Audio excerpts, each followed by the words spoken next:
গাছের ডাল টেনে নামিয়ে আনতেই হাতে এসে লাগছে পাকা বড়ই। কোথাও ফলের ভারে নুয়ে পড়েছে ডাল, কোথাও আবার জালের ভেতর কাঁচা পাকায় ভরে আছে গাছ। এই দৃশ্য কিশোরগঞ্জ সদর উপজেলার করমুলি এলাকার প্রায় 2 একর জমিতে গড়ে ওঠা এই বড়ই বাগানের মালিক রুহুল আমিন। নিয়ম করে বাগান ঘুরে ঘুরে দেখেন কোথায় ফল বেশি বা কোথায় দরকার পরিচর্যা। সবকিছু নিজের চোখে দেখেই নেন সিদ্ধান্ত। উন্নত জাতের চারা রোপণ, সময় মতো সার ও পরিচর্যায় দ্রুতই সাজিয়ে উঠেছে বাগান। আমার মতন অনেক শত শত লোক আসে, আয়সা হাঁটে দেখে, চলাফেরা করে, 1-2টা বাউল খায় ওনারাও বলে যে অনেক সুস্বাদু। এই বছর প্রায় প্রতিটি গাছেই ধরেছে ফল। আবহাওয়া ভালো থাকায় ফলন নিয়ে সন্তুষ্ট বাগান মালিক। সবকিছু ঠিক থাকলে এবছর প্রায় 10 লাখ টাকার আয়ের আশা করেছেন বাগান মালিক। প্রথম দিকে বাগান তৈরিতে খরচ হয়েছিল প্রায় 6 থেকে 7 লাখ টাকা।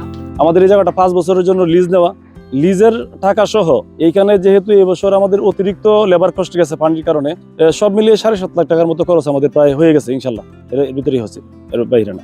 আমরা আশাবাদী 10 লাখ টাকা বিক্রি। এই বাগান এখন শুধু রুহুল আমিনের নয়, আশেপাশের কয়েকজন মানুষের জীবিকার জায়গাও। প্রতিদিনই শ্রমিকরা এখানে কাজ করেন। ফল সংগ্রহ, গাছ পরিষ্কার, জাল ঠিক করার মতো নানা দায়িত্বে ব্যস্ত থাকেন তারা। স্থানীয় লোকজনও আসছেন বড়ই কিনতে, কেউ কেউ আবার বাগানের পরিবেশ দেখতে।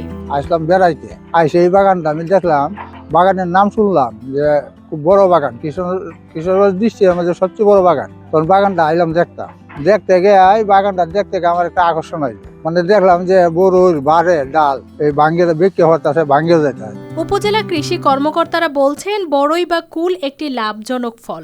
এই উপজেলায় প্রায় 3 হেক্টর জমিতে বড়ই আবাদ হয়েছে। প্রয়োজনীয় কারিগরি সহায়তা ও পরামর্শ দেওয়া হলে আরও কৃষক এই ফল চাষে আগ্রহী হবেন। লাভজনক ফসল চাষের অংশ হিসেবে আমরা সবাইকেই বিভিন্ন ধরনের ফল বাগানে উৎসাহ প্রদান করে থাকি এবং তাদের ফল চাষে আগ্রহী করার জন্য যে সমস্ত সাপোর্টিং দরকার, লজিস্টিক সাপোর্ট এবং টেকনিক্যাল জ্ঞান, যেগুলো তাদের আমরা সহযোগিতার মাধ্যমে প্রদান করে থাকি। স্থানীয়দের মতে এই বাগান যেমন অর্থনীতিতে ভূমিকা রাখছে, তেমনি পরিবেশের জন্য হয়ে উঠেছে গুরুত্বপূর্ণ।